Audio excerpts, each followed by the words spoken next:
post your question. And we just wanted to let you know, to thank you a lot to be here for this session on the standards map, on the work that we do at ITC with you, with your standards organizations. This webinar is really for and meant and geared for standards organization and to initiate an exchange.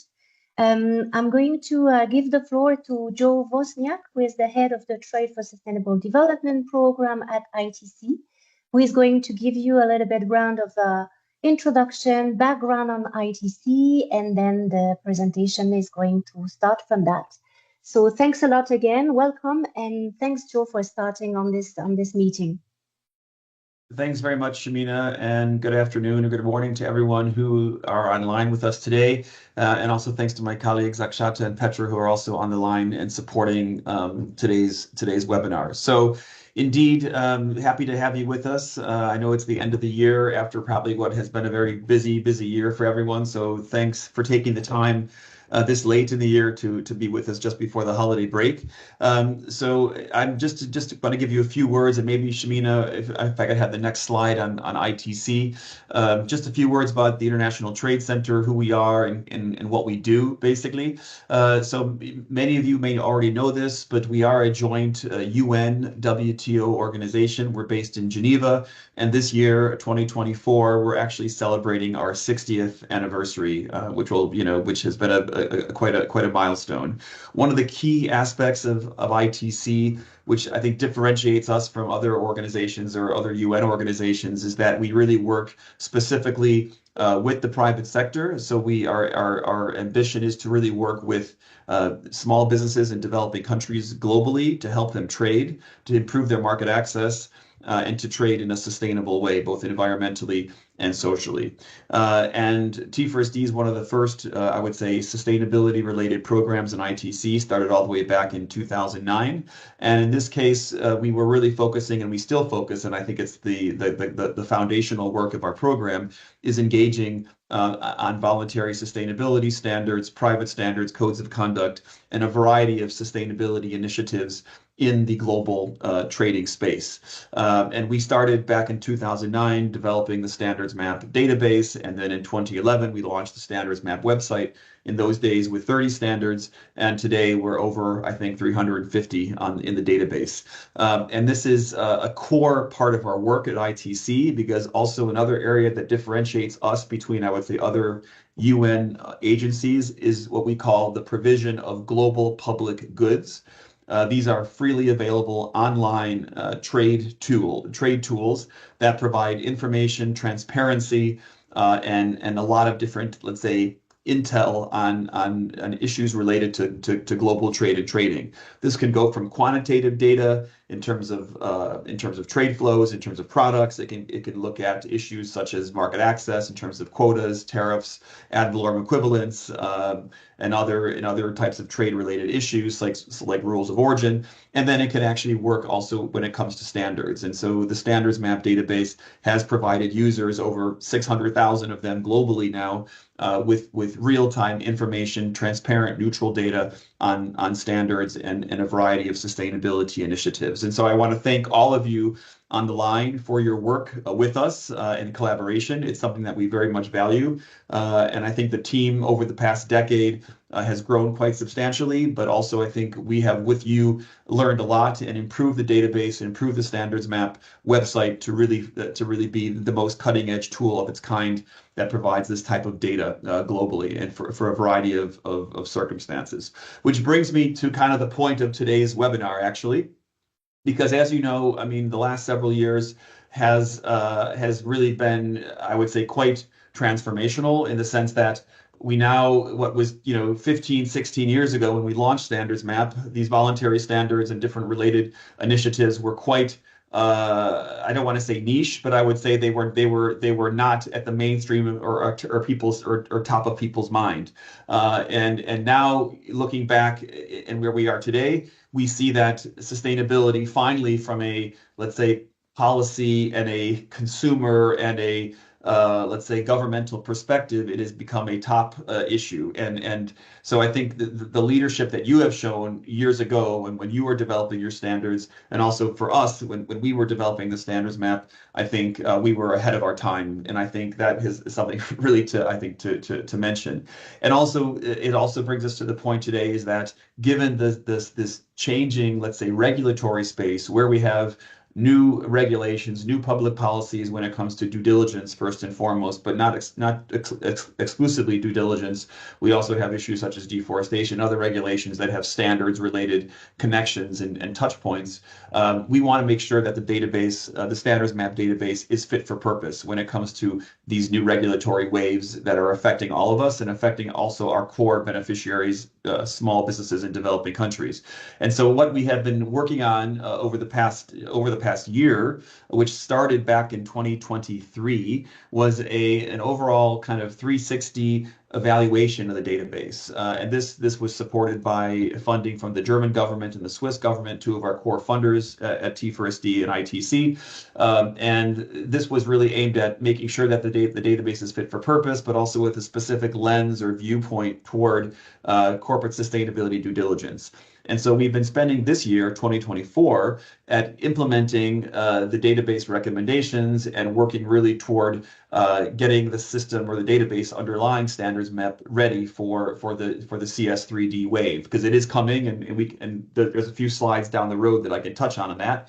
But this is why we're also coming to you today, is because we want to talk to you about this, and also we want to get your feedback, and also as we take the database developments or the database adaptations that we have done this year, and we move them into, how can I say, we move them into practice, or we put them, let's say, online on Standards Map next year in 2025. So this is where we are today. We're at a very important point, and we have some time, obviously, before the regulation comes into play in 2027. But that's really kind of the focus of today. So I want to thank you again for your time, and I don't want to take too much of my colleagues' time, so I'll stop there, Shamina, and give the floor back to you. Thanks. Thanks a lot, Joe. And yes, as Joe mentioned, the purpose of today is really to give you as much information as possible, and also to start a process that is going to be a consultation on the standards map. We are going to mention that again at the end of the meeting, but this is the start of a consultation process that will go until June of 2025.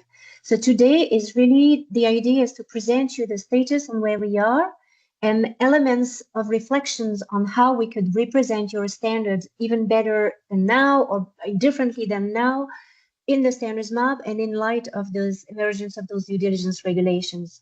So many of you know that already, but just a bit of background again on this tool that Joe was presenting on the standards map. What is the reason to be of this tool? What does it aim for? And the theory of change, so to speak. It's really, as Joe mentioned, a global public tool, so it is meant to be as accessible as possible to as many stakeholders as possible. And given the mandate of the ITC, the idea was to make the standards map more accessible to the small and medium enterprises in developing countries, meaning making standards more accessible to them. So somehow you can think about this tool as another entry point to your standard for different stakeholders to make use of it and to get the knowledge of the existence of the standards and the sustainability initiatives and work with them. But what we have observed through the years, and also because, as Joe mentioned, the tool has been existing since over a decade now. It was created by T4SD more than 11 years ago. The idea was to accelerate the transition to sustainable trade. The idea was to include MSMEs into the global trade. But what we have observed in terms of usage of this tool is that actually not only MSMEs are using this tool, but also large brands, policymakers, academy, research. So it's also interesting for us to see who is using the tool and why. And we observe a lot of scrutiny on standards, a lot of scrutiny and observations from different realms and different stakeholders with different needs to better understand what standards do and what they don't do. So this is a bit on the background of the standards map that you know already, but we just wanted also to share a few figures also on the achievements and what's happening so far. What you see on your screen is a type of presentation on the standards that you know already or you've seen already, but this is the way things are presented. So far, in terms of statistic, we see that over 109, that there are users in over 192 countries, over 500,000 users, but this figure keep evolving. And like I was saying, it's not only the number of users, but it's also who is using that and how also, which is also interesting to us. 19 industry sectors which are covered, and to date there are 350 standards there. But that means cross-sector, cross-initiatives, cross different rings, but that says something about the importance and the number of standards. And for those who are of us, or you who already work a lot with us, you know already that the database criteria are quite granular from the standards map, and there are actually more than 1,600 criteria on the social and environmental performance, on the governance aspects, on the how, on the operational requirements. How do you operate? What is the assurance model? What is the chain of custody model, if there is one, traceability model? So that is why there are so many data points. But the idea is really to enhance transparency on standards, enhance access to standards, and understand how they work, what is their mechanisms, and their reason to be. So this is where we are now. And also as a reminder, in terms of the process to enter or to be represented in the standards map in the first place for any standard organization, the process is always a very cyclic, I would say, very iterative and as participatory as possible. The idea is that we take the information, the official information from the website, your websites and your indications and the information that you send to us. And we collect the data in this back-end database on which you have been working on already. And then we get some external party, external expert to review this data. Those experts are hired by ITC and they are knowledgeable into a certain topic or in a certain sector, and they review that information. And then you, as standard organization, you check, you revise, and you complete the information. So what you see on screen is the access that you get from your online portal. You get access to that information, and this is the type of criteria that you use and that you fill in. The idea is that you have the set of the ITC Standards Map criteria, and the question is how does your standard organization respond to that, and then there is this back and forth. But we wanted to explain also that and remind this process because it can be a bit long, but it's for the sake of transparency and for the sake of relevance. And also it's iterative because by nature, the standards initiatives and the standards themselves and the codes are evolving all the time. And sustainability topics are evolving all the time. So that means that this data needs to be updated on a regular basis. It's at minimum every 2 years, but each time you flag to us that there is any change in your code of conduct, in your normative documents, or in your audit checklist or your assurance program, then you notify that to us and we restart this process again of revision. So this is always going on. And again, it's also a way to thank you also for the effort and the time that you're putting into this. The access to Standards Map is free, but the time and the cost that you have to incur is actually the time that you take to review the information. But that is key actually for the information to be neutral, credible, and accessible. So thanks again for that. Another thing we wanted to mention, because we cannot always explain that during our bilateral meetings or our interactions, is that, as Joe mentioned, ITC created the Standards Map and is managing it on a day-to-day basis, but there is a sort of oversight mechanism on the Standards Map, which is managed by by the organizations that you see on your screen. There is a technical working group composed by the OECD, ICL, the Global Coffee Platform, the Consumer Goods Forum. They oversee the Standards Map database.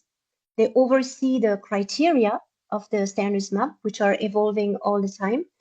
And some of them, to some extent, also use directly the information from the Standards Map on your standards to inform their harmonization processes, their equivalency assessments, for instance, with the Global Coffee Platform, but for the Consumer Goods Forum with an initiative called SSCI, it's also a recognition process that you know of. So they use the data from the Standards Map for that, which is interesting in a sense because the idea is to avoid for anyone and any parties to have to redo this type of exercise again and again. Each time there is a benchmarking initiative or a benchmarking work, there can be one entry point where all the data is being stored and then used by different initiatives and for different audience. The GIZ, for instance, they have this initiative in Germany, a website called Klarheit, which is meant for consumers mainly to understand the differences between the different labels, for instance. So sometimes these organizations use the data for consumers, sometimes for policymakers, sometimes for their own equivalency assessments and to advance the sustainability topics in the sector, to advance in terms of transparency, in terms of harmonization.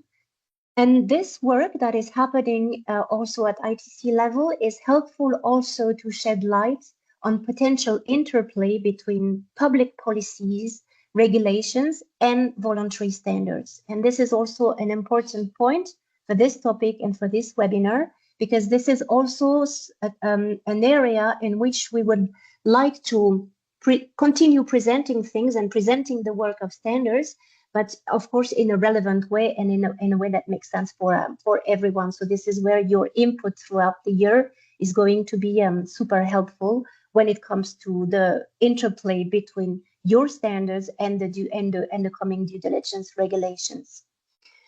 Another topic that we also wanted to mention to you, and our colleague Mathieu Lamol is leading that initiative and that work, and you may have received some information on that. A publication was recently, actually 2 months ago, launched by the ITC and the OECD on a typology of sustainability initiative. So what it means, a typology, this is a classification or a way to classify standards, sustainability initiatives, to help those different stakeholders that I was mentioning better navigate the complex landscape of sustainability initiatives and to understand what initiatives are made of, what they do. And the idea is through this publication to provide some parameters, some differentiators, and a common language to characterize and differentiate sustainability initiatives with basic questions such as, what is the objective of the initiative? Is it rather a verification initiative? Is it rather a facilitation initiative? Is it both? What is the scope? What is the value chain segment which is covered? What is the sector which is covered? For instance, what is the topic? And then what are the claims and what are the operations? The idea is to create a high level and flexible sort of and value neutral framework for the different initiatives to be able to characterize themselves and to inform capacity building platforms, including in developing countries, and to increase the awareness and uptake of standards. It all came from the fact, as very much like this, the existence of the standards map with the constatation and the fact that there is a sort of gap in terms of knowledge of standards and a room for improvement in terms of access to the standards and understanding of what the standards do. That type of tool hopefully is also going to give support mechanism to private actors in search of standards and in search of sustainability initiatives which are relevant to their business, and also to help evaluate and use and reference sustainability initiatives against regulatory frameworks. So we are going to put the link of the publication in the chat in a minute, but also to mention that this process and this consultation that we are starting now is also due to the fact that the idea would be to delineate and to transfer this framework into the standards map and have a different way to present your standard and your work using this classification. And that will come with different type of models, different type of visuals, which we will submit to you through this coming consultations so that you can give input and say whether that's relevant, can we do things differently, does it go into the right direction? So we will look forward to your feedback on that. I would like to pause on that for a moment.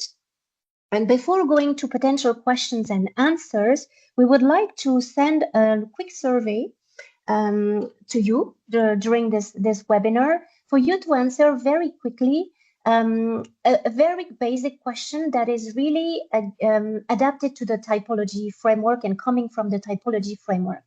from your perspective, would you classify your standard initiative rather as a facilitation mechanism or rather a verification mechanism with compliance framework, or would it be both? And it doesn't mean to, you don't need to give it too much reflection, but it was just to give you a bit of sort of sense of what type of questions are going to be answered and why. So please submit your response. Don't spend too much time into that. It's not going to appear in the standards map in any case. But the idea was to get a bit of sense of whether those definitions make sense to you, and also get a sense of how the initiatives which are present in the webinar presents themselves. So please go ahead and we will show the results in a minute. I think this will appear on the screen. And as you see, and we're not very surprised, a lot of organizations are presented as both. And that's mainly what we had in mind. And so far, those are the data which are shown also in Standards Map. A lot of initiatives have a verification framework with sometimes a third-party assurance mechanisms, but in any case, a verification mechanisms. But a lot of initiatives don't only do that. They do a lot of capacity building, a lot of support mechanisms on the ground, a lot of advocacy as well. So different kind of work which goes beyond compliance. And this is also this type of message that we would like to vehicle in the standards map, because sometimes there is perhaps a little bit of lack of knowledge on that. So thank you for responding to this poll. I'm going to pause now before we move on to the HRADD topic, to the human rights and environmental due diligence topic, but would like to give a bit of a space for any questions that there may be on the standards map, on the different projects, on the typology, and then we will continue on the HRADD topic. So just to give you a bit of the floor, don't hesitate to raise your hand, post a question in the chat if you want, and there will be also a space at the end of the meeting for any question you may have. And I believe also most of it is also known to you, because most of your initiatives are already into Standards Map, but please don't hesitate if you have any question. Otherwise, if that's okay, we will move to the core topic of this webinar, which is the HRADD topic and the role that standards can play into that.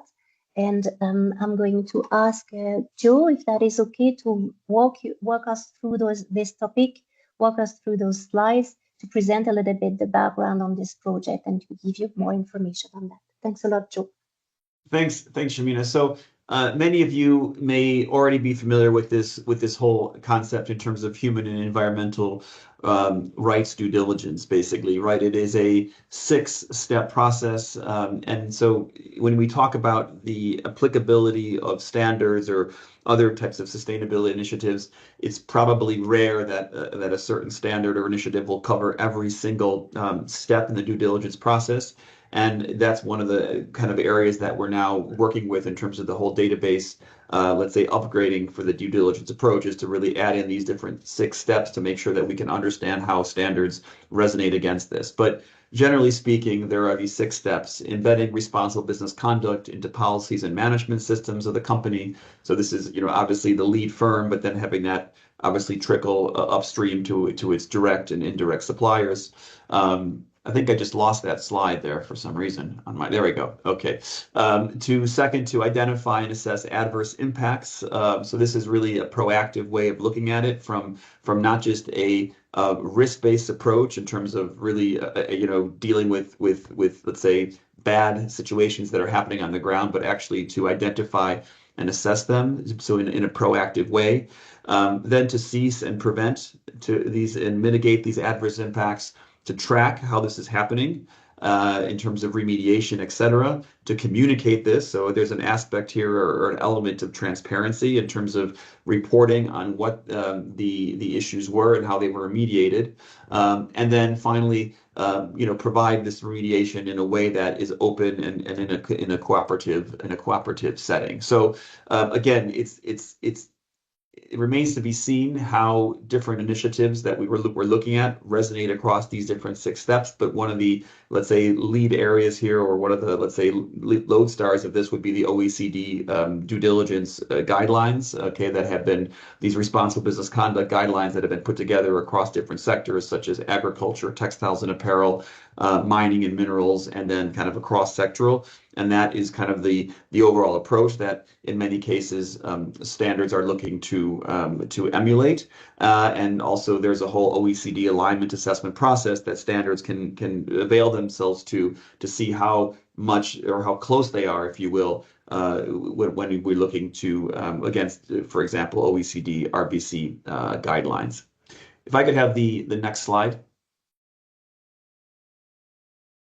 So yeah, so basically, I mean, this whole concept of, let's say, due diligence legislation is not new. I mean, we can see that it has started, well over about a decade ago or so, in different contexts, mostly from a national perspective. So individual countries have taken steps, whether it's the Canadians, whether it's the French, whether it's the Norwegians or the Germans. These different steps have come to play roles in individual, let's say, countries. But by and large, it wasn't until really recently that the EU has put together this due diligence directive, which is interesting because it's a directive, as you probably know. It will be implemented at the member state or the country level, as opposed to the deforestation regulation, which is implemented by Brussels, if you will, and not by individual member states. Second of all, from a classic, let's say, trade perspective, it's not a market access measure like deforestation or CBAM,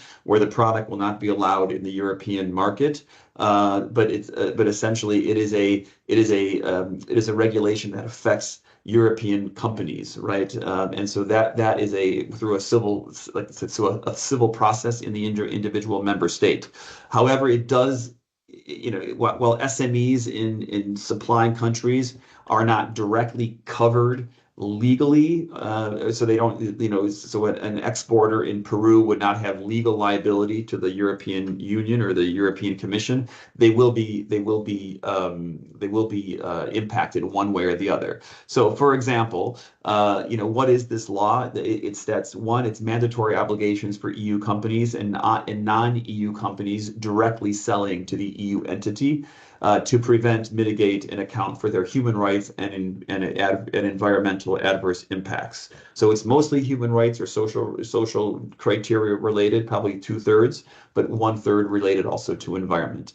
Why was it created? It was created to really improve the overall business practices, to reduce environmental harm and improve human rights conditions globally. And who must comply with this law? I mean, EU companies for sure, in any sector. So that's also an interesting point about this due diligence law. It's not sector specific. It covers a variety of sectors, everything from agriculture, textiles and apparel, electronics, etc.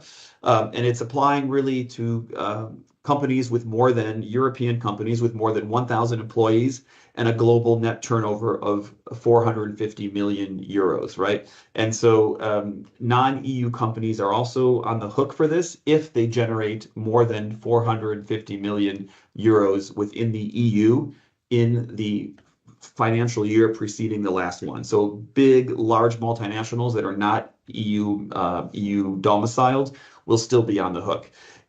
Basically, the law has now been, well, when do companies have to apply to comply? So the law came into force this summer in July of this year, but EU member states have 2 years to transpose this directive into their national law, and then the first group of companies, so the largest guys, will have to start, the ones with 1,000 employees and 450 million turnover will have to start complying in 2027, and then that it's scaled 2028, 2029 for those smaller companies. And then in terms of like what are the kind of, let's say, obligations that companies need to carry out? So these European companies have to carry out due diligence within their own operations and the operations of their subsidiaries and the operations carried out by their business partners through this kind of chain of activity. So we're talking about direct suppliers in emerging markets, wherever they're supplying, wherever they're buying from the tier one in the developing or the supplying country.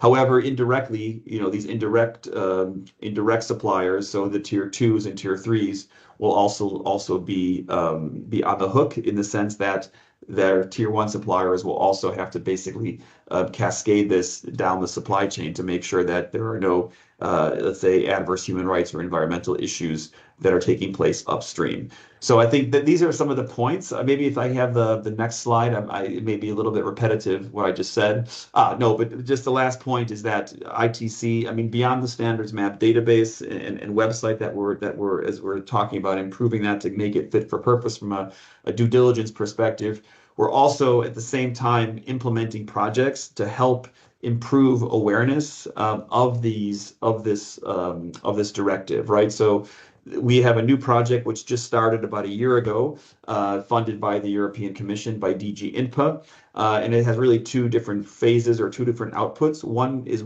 what we're talking about in terms of improving the database, getting the website, the Standards Map website, fit for purpose from a due diligence perspective. This is happening 2024 and more or less 2025.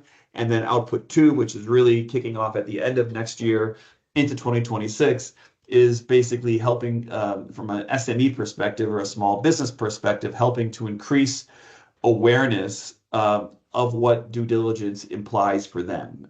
So it's not a compliance. It's not about helping them comply per se with due diligence. It's rather to increase their awareness of what types of practices and procedures and aspects they need to get ready for if they're a direct supplier or an indirect supplier to a European brand or European company, or a multinational that is selling in Europe. And so this will take the place or take the form of a kind of a self-assessment questionnaire that will go through key due diligence aspects that are related to these specific tiers of the supply chain, to improve the awareness and the readiness, let's say, of SMEs to deal with this. And so we're hoping to have this online by the middle part of 2025, start to push it into the field, working with partners in different countries, primarily in the agriculture and textile space at the end of next year, and then into 2026, so we can then be ready for the 2027 start date of the legislation. So I will stop there in the interest of time, and happy to answer any questions in case there are. So thanks, and back to you, Shamina. Thanks a lot, Joe, for giving us this background on the law, on the legislative framework, on the evolution of the topics, and also this is also precisely the reason why we're having this consultation and this meeting, because of the improvement and the changes that are going to be done on the Standards Map to really support the understanding of corporate sustainability due diligence in key sectors. Before we talk a little bit more about the role of standards, where there was actually another question we wanted to ask you, so a second poll, and it will be the last one for this session, which is really to ask you your point of view regarding the potential role of sustainability initiatives and standards in supporting human rights and environmental due diligence. Do you think there is no role at all? We're talking about two different types of mandates. Is it minimal, moderate, significant, or very significant? It's interesting also for us to get to know your view on that, to test also the temperature and the positioning that you think there is. Of course, there is an opinion also from the Standards Map team perspective, but we would like to understand also from your point of view. And the results are showing already, indeed, the observations that were done so far in terms of research, in terms of stakeholders' comprehension, in terms of working with the standards, are showing that there is a very significant role that standards potentially play or already play in terms of enabling, in terms of supporting the compliance. And probably there is a key role or interest to make this role and this information even more known, so that companies can understand how standards can help them fulfilling their duty. So if we continue on the presentation, this is basically also the purpose of this whole process that is starting to reflect a bit more on the standard, on the role, potential role that standards play in terms of HRDD. The list that you see on screen is not exhaustive, but from the analysis and the information that you have shared with us in terms of your initiatives and the work, we can see, this is also a message that is vehicled, that standards are obviously provide existing tools to verify compliance by suppliers, but they also enable a flow of information which is very sector specific and very value segment specific. So in how somehow it can help the implementation de facto of the law and the comprehension by the whole industry of what the law means in practice. Because your organizations already provide certain policy or reporting templates, certification, because there is a whole work that you do already in terms of identification and particular due diligence risk area, because also, and this will be also perhaps confirmed in the coming years, but for the moment, we have the impression that all of the sustainability initiatives go somehow above and beyond mandatory legal minimum. So they can drive, you can drive more holistic impact at the sector level. Also with this idea of creation of a common language and perhaps also to understand commonly what it means exactly to incorporate and to facilitate and to implement due diligence in practice. We see this idea of creation of common language and a common vision. So that creates, again, it's a bit early to say, but the whole idea is that the work that is being done by standard improves sector-wide consistency and transparency in applying and assessing sustainability risks and impact. We know, as Joe was mentioning, that the law is there, the directive is there, but now it's going to be transposed in the different countries. But how it is going to be transposed is still a question mark. So there is perhaps a role to play with the existing initiatives which have been existing and knowing that their supply chain and their supply and the segments for many years, for many of these initiatives, that this can create a certain type of consistency of what it means in terms of practical implementation by companies. And also, this is also coming from research and from observation, the fact that standards can enable collective action because you put at the table different stakeholders of value chain segments and you put different supply chain actors all together at the table with the facilitation work that you do. That can facilitate also the language, the integration, and the communication between those supply chain actors. So all of that are just ideas, but during the consultation that is going to be happening and done through surveys, we would look forward to your input and how you see. All of you responded massively, 70%, that there is a significant role to play by standards.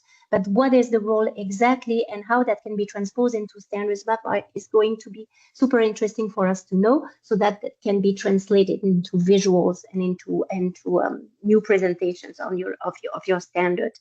That leads me to certain ideas which are starting to emerge in terms of visuals of the Standards Map.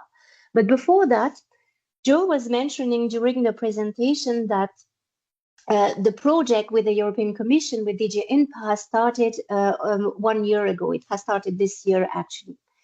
And we just wanted to let you know, and you're going to see that while you will be interacting with the Standards Map database, that a little bit of cleaning and a little bit of streamlining has been done in the Standards Map database when it comes to due diligence processes. As some of you may have seen already, there is a whole chapter now on due diligence processes characterized and classified with those 6 steps which were mentioned earlier, also defined by the OECD guidelines. So those criteria to look at what the standards do have been classified between the 6 steps: embed, identify and assess, seize, prevent and mitigate, track, communicate and remediate. We didn't come with new criteria. Those criteria existed already, which means that your standards organizations were already active on those topics already, but they were not classified this way yet. And the idea was actually in the back end to classify those criteria and those assessments according to the 6 steps. So the assessments can be done in this logical framework. But next year, the idea will be to translate that into Standards Map, so that there is more visibility on how your standards and your codes and your work are covering those 6 steps. So a lot of work has been done in terms of wording and alignment with the HRDD soft laws, mainly the UNGPs and the OECD, but also the CS3D, and also alignment with those credibility principles of ICO, for instance, alignment with the Corporate Sustainability Due Diligence Directive, of course. But that resulted into a few new themes, which are now going to be embedded into the Standards Map database, thus going to be translated on the website, related, for instance, to the requirements for upstream value partners, for instance. Does your standard ask that upstream value partners to be engaged into those movements, for instance? Are there criteria on integration of responsible business human right and business conduct into business models and strategies? A lot of your standards already tackle that, so the idea was to reflect that.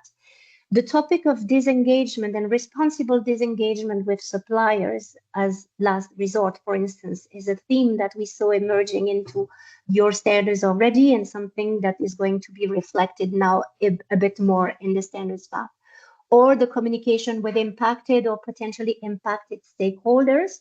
Those are just examples of themes which are addressed a little bit differently in the Standards Map database, but just to give you a little bit of flavor of how this is going to be translated in the Standards Map. I see one question in the chat regarding the relationship with the OECD alignment assessments.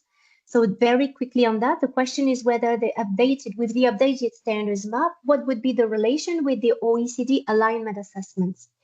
So the OECD alignment assessments are per definition work to evaluate how much and to what level standards are aligned with the OECD framework. The Standards Map is different in the sense that it presents what the standard do with a neutral perspective and without giving a ranking or without giving a recognition or an evaluation. It's just a presentation, another way to present the standard. Yet, in the Standards Map database, some efforts have been done to align the language of the criteria with the language of the OECD, which means that the Standards Map website can be taken as a proxy, as a starting point to potentially start the work, if you want, with then the OECD and start a work on the alignment assessment. It's a completely different process and a different organization that is leading that, but we are collaborating in terms of the backbone of the Standards Map so that the language is aligned, and that can facilitate this type of work and this type of recognition, equivalency work that can happen in the future, or that is already happening. So a lot of work has been done in terms of aligning those criteria, but this work is meant to be really representative of what the standards do. It doesn't want to go further, but it doesn't want to miss the opportunity to present that work. So that is why we also would like to take a bit of your brain during the coming year, and we are going to be very strategic on your time also, but just to take a bit of your brain on how to present things to make sure that they are presented in the right way, but they don't overpass actually what standards are already doing or what they should do. Because one thing is the law, the other thing are the voluntary initiatives, and we want to reconciliate that and to present that in the best way possible. So this is where your feedback is going to be super useful. Is this theme on disengagement with suppliers as last resort, for instance, is something that should be incorporated? How? Those are the type of questions that we are going to ask you and that we are initiating with that webinar. But just to give you a bit of a flavor of how things can look like, and I'm also relating to a question that was posted on the chat a bit earlier on whether on the typology work and framework, whether this was done in consultation with the European Commission. So it was not directly done in consultation with them, but there is high-level vision from the European Commission and DG INPA on this work, because that is going to be translated into the Standards Map. What you see on screen are typically type of mock-ups that we are going to send you through the coming survey to present your standard, because before starting any discussion in terms of coverage and relevance to the 6 steps of the due diligence frameworks, the question is, again, what is the scope of the standards activity? what are the core activities? What are the supply chain sectors, the supply chain segments, the geographical focus, the type of activity, facilitation, capacity building, all of that. On that, there is this willingness to have more transparency into that, or better way to present that. So again, this type of will coming from the typology framework may appear on the standards map. And this is where we would like to get a better chance of getting your view. So you see, for instance, in terms of the scope, we're thinking about this type of arrows where users of the tool, of the website, would click into the different elements and they would see what is defined and what is not defined. So that would be coming a bit automatically, but it will have to be intuitive enough for people to click on that. But that could be a way to present a standard in the first place in this profile. Another way, another idea that we will submit to you is actually the same way your standards initiative are presented against the ITC Standards Map criteria when it comes to climate change or when it comes to labor rights, for instance. The idea would be to do the same for the due diligence processes and explain a little bit those steps here, and then show, this is an example of one standard, how the said standard and their code are covering with the excerpts those different steps. And how does it work? And that would be for each of those steps: embed, identify, assess, cease, prevent, and so on and so forth.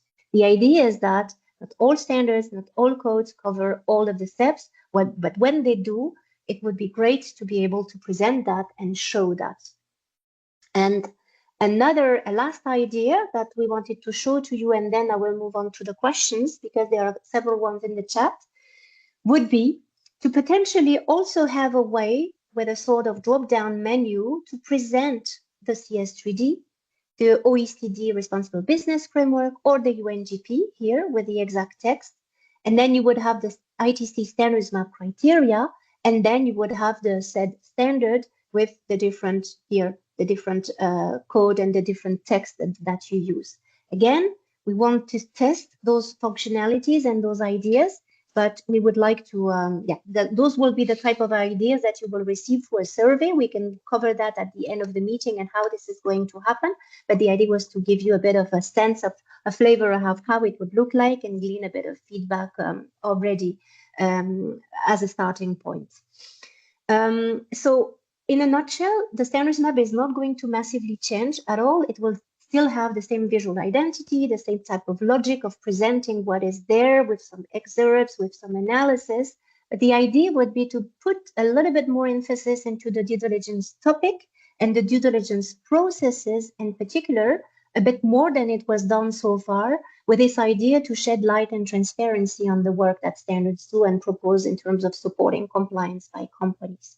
So I'm moving to the questions on the chat before we perhaps open the floor before wrapping up. I read now, following the question on the typology, should we expect further ITC or OECD paper on the matter? So no, not too much. So in terms of publication, somehow the publication on the typology was the achievement of a process. So the idea, rather than publishing a new paper, so far it can always happen because their collaboration is always going on, but it's not planned for the coming months at least. The idea would be rather to translate the typology publication into the standards map, thus those visuals that you saw, and to start collecting data around that. And it could be that in the future, in a couple of in 2 or 3 years, when enough data is collected, but within those framework and through the standards map, then another publication could be done in terms of how many standards are belonging to this or this category. But this has not been discussed so far. It would be a sort of logical path, but it's not planned for the moment. Scrolling. So thanks a lot, Tristan, for this question. Does it respond to your point? Okay, thanks a lot. I'm reading another question saying incorporating and advancing HRDD, which is a risk-based approach, is more and more expected of standard system. At the same time, companies expect these systems and their standards to address, correct, prevent, and mitigate and remediate all human rights and environmental topics. Thus, risk-based versus addressal of all. How to best deal with these felt dilemmas? Any thoughts? Yes, it's exactly the type of dilemmas or type of not tension, but yes, questions that we see emerging. And this is where the idea would be precisely to present those steps and to present actually that standards are covering some of those steps. Some standards would cover all of those, some standards would not cover all of those, but the idea is to explain that it's not a must for all standards initiatives to cover all of these steps. And also we see also a lot of dilemma in terms of the companies. See, the idea would be to make sure, and there will be a lot of disclaimers in the standards map on that, also to make sure that there is no offsetting of the responsibilities or shifting of the responsibilities from the companies to the sustainability initiatives, because the responsibilities, as you were saying, is on companies, and sustainability initiatives are there as tool to support this due diligence and this framework. So in terms of the idea would be that this level of expectation on the standards system would be less intense, so to speak, if there is more explanation on already what is done by the standards. Some standards have already created templates in terms of remediation or grievance mechanisms, for instance, and are very much specialized into that, while others will cover very well the embed steps or the identification steps. And this is less known from our perspective, but it will be great to have your thoughts also there. And perhaps by knowing that, companies, stakeholders, policymakers will have less of a pressure on standards to cover all of these steps. I don't know, Lara, if that responds to your question, if you wanted to elaborate a little bit more or follow-up thoughts. Hi, everyone. Yeah. It's Lara from Fairtrade Germany. Thanks for taking up the question. It's a bit based on the experience we also make in Germany, where we have already some experience with the German Supply Chain Act. And even though we try to contextualize this and say that we can be a support instrument in implementing due diligence, we see that companies still expect us to cover all to be on the safe side. So this is a bit of a direction we currently see, and we're not so sure how to accommodate the different expectations out there at the moment. It's a bit, and also thanks for your comment on the publication by the BAFA. Yeah, They sure. also interviewed us on that, also on the role, and it will be also interesting, good to know that the English translation is going to be available also soon on this reflection on the role of certification at instruments for due diligence. But indeed, the same kind of debate somehow, and Joe, you can also reflect on that if you agree. We saw a lot of reflections in this type of pressure or this type of expectation also happening in terms of topics or sustainability topics, for instance, where companies or different policymakers or different stakeholders were thinking or expecting that standards would cover labor rights, environmental rights, climate change issues, and all in one package. And perhaps it's a bit optimistic to say, but that has evolved over time with an understanding that standards, there are a lot of standards. The Standards Map tool is a testimony for that, but for a reason, because not all standards cover all topics. Not all standards cover all geographical areas. Not all standards cover all sectors. Actually, we even had a poll regarding the sectors during the webinar. We wanted to show also the diversity of that. So the same way this diversity has been accepted and somehow streamlined or mainstream into the general psyche, so to speak, potentially it will be the same for the due diligence steps. Potentially, we don't have a crystal ball, but it would be somehow an idea, because those debates are also emerging, and so we will see a lot of thoughts and exchange on that coming. I don't know, Joe, if you wanted to complement. No, I mean, I would agree. I would say that, in the communication from the commission, there has been, it's already in, and I forgot. I mean, I can't remember the exact communique from the commission, but it was back in 2023 for sure. They had mentioned that indeed voluntary standards and sustainability initiatives will be considered as accompanying measures, right? And so, but the question is like, the devil's in the details on how that's going to be operationalized, let's say, because as Shamina says, I mean, not every standard covers both social and environmental. There's some are product or sector specific, et cetera. And so we know that DG Just has been tasked with kind of analyzing this and doing the work to kind of put together some type of policy, but that has not started yet, and we're trying to, through our contacts in Brussels, to really engage with DG Just as soon as possible in 2025, to know kind of what their approach is, to make sure that we can also be at the table, as it were, when they start to do this work, because we have obviously all the experience that we've been discussing today in the webinar can really be brought to bear on this, and so they take the right approach, essentially, right? So I know that OECD, the Responsible Business Conduct team in Paris is also engaging with DG Just, so they look at the various kind of due diligence aspects and approaches and make sure they align with the RBC approach as well. But again, it's still not very clear on how the direction of travel will unfold as we move to 2025. Hopefully, we'll have more clarity, and hopefully, we'll be able to engage with our colleagues in DG Just to take things further. If any of you have insight into this or have discussed things with DG Just, then please please let me know. I would say, though, from just a kind of experiential perspective, some standards are already kind of trying to align where possible with the OECD.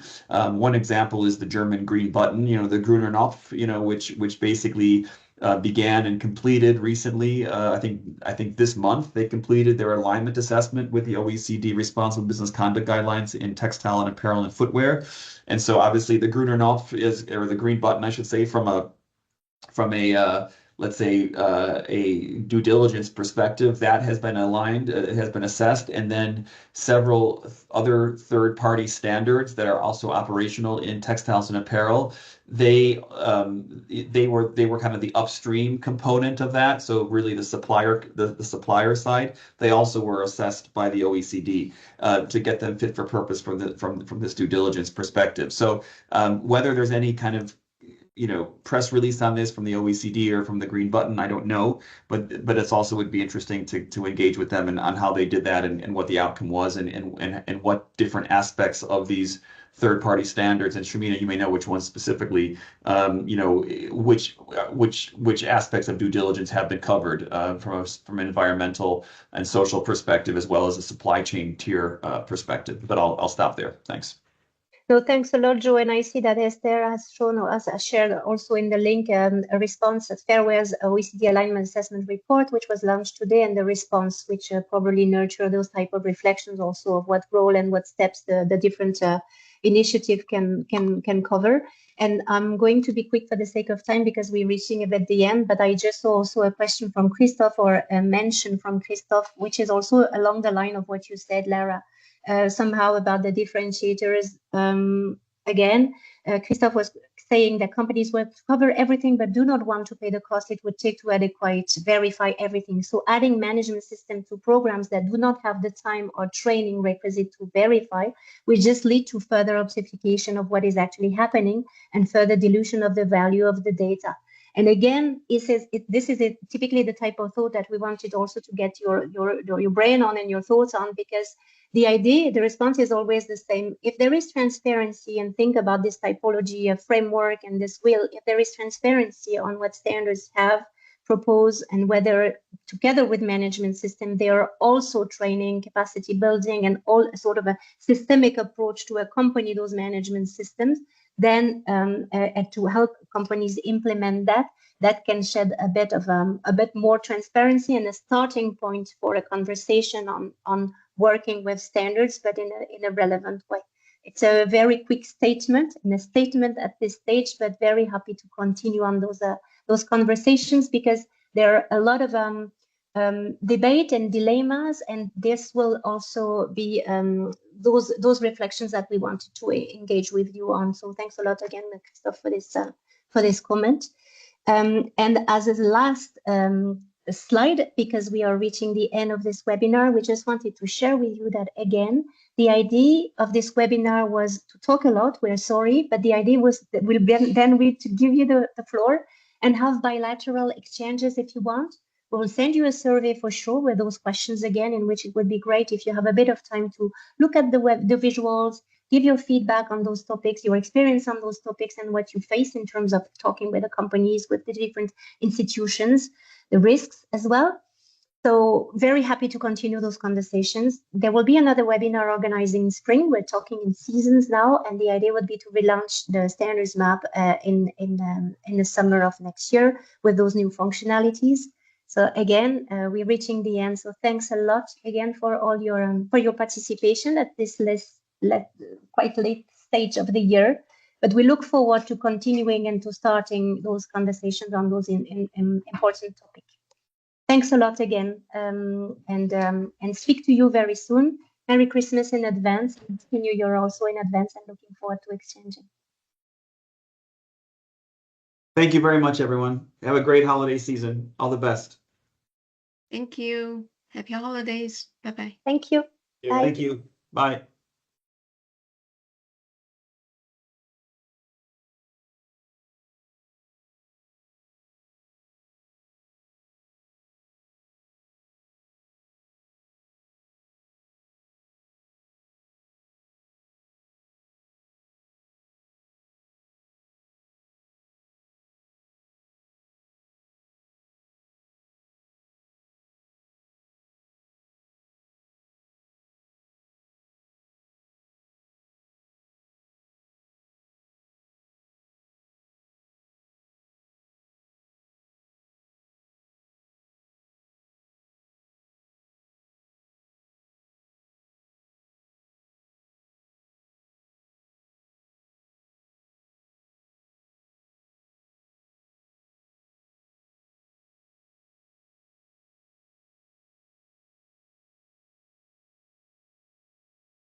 Mhm.